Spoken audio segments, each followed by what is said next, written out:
Hi there! So for this video, we're going to do a few of our back bending poses. Better to do these poses after you've done the previous videos, your sun salutations, your warm-ups, so your spine is a little bit more receptive to moving a little bit further into the space behind you, into your back space. All right, so you're going to start lying on your belly. Come on down however you need to, and just kind of flatten out. Rest for a moment if you want to do arms down by your side, or maybe fold it under your head. Just take a moment, find your breath. Even lying flat, you can take this time to observe how your posture or your body positioning feels here. So when you're flat on the ground, the front of the hip joints get a little bit of lengthening and opening. And we get a little bit of reinforcing of the natural curve in the lumbar spine, low back. Take a big breath. And exhale it all out. So our first back bend, really fundamental back bend pose is cobra. So we're going to bring hands by the shoulders, right? Elbows tucked in. You're going to pull the shoulders back and start to lift the chest initially without the help of your hands. So you're really using the muscles of your back before you start to help with your arms. As you come up, just making sure the shoulders don't shrug up to the ears. We want to reinforce good posture, pull the shoulders down and back away from the ears, hold them there.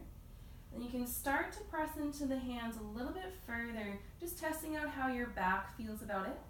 And then also making sure again that those shoulders don't pop up. So if your shoulders are holding you up, we're just reinforcing that tense, not good feeling posture. So we want to come a little bit lower down, pull those shoulders back, and maybe stay here until this starts to feel comfortable. And then over time, maybe you get a little bit higher, little by little by little. But always testing on how you feel, keeping the strength in the arms, elbows pulled in.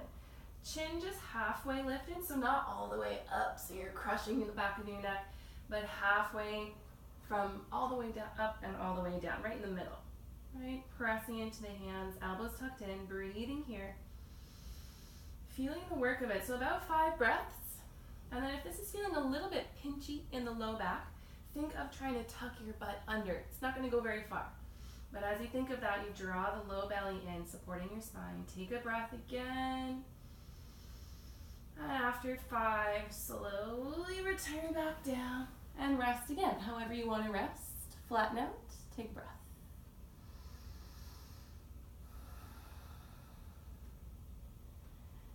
So that's our cobra pose. So really working more towards the middle to upper back.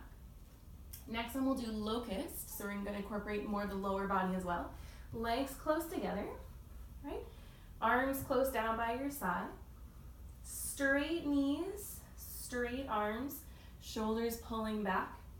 We're going to lift everything up as much as you can, but just keeping in mind that it's not necessarily about the height of the lift, it's more about lengthening out behind you. So long legs, long arms, point the toes, reach from the fingers, straight knees, squeeze the inner thighs together.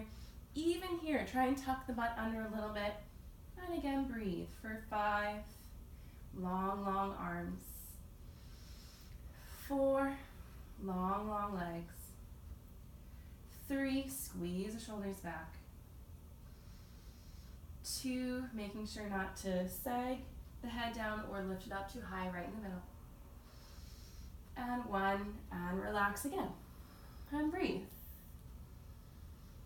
All the time is coming back to observing how your body feels, how your breath feels. And then you could repeat the cobra and the locust again, or if you're feeling ready for a deeper back bend, you could set up for bow pose. We're going to reach around and try and grab onto your feet, right? If you can't reach your feet yet, you could just do one side at a time, right? For a half bow. So half bow, you have one foot in your hand, other arm is just down by your side like it was for locust. And you're going to try and lift the foot up, pulling the shoulders back, maybe even lift the leg up a little bit. Other arm is just beside you. You can stay here for a few breaths. Return gently. Try the other side. Right, so that's one foot being held, one arm nice and straight, lifting up. And then if those start to feel okay, then try both. So both feet. Knees stay mostly together, so not opening wide apart, keeping the inner thighs engaged. Tuck the tailbone, kick the feet up, away from your butt. Lift your knees up a little bit off the floor. Pull the shoulders back, breathe into the belly. Feel the work of the back bend, but also the opening in the chest and the shoulders. Getting a slight massage for your belly as you breathe against the floor. Really kick from your feet into your hands. Keep the legs really active. So my quads are starting to burn a little bit because they're actually kicking.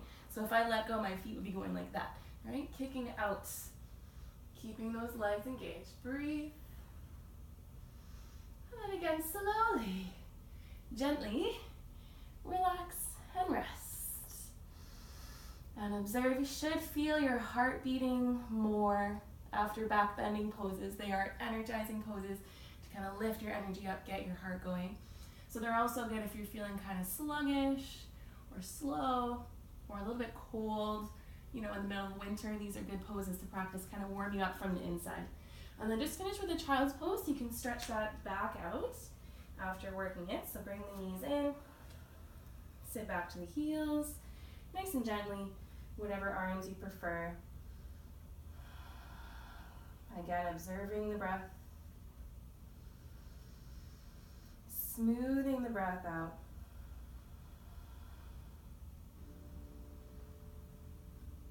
One more time.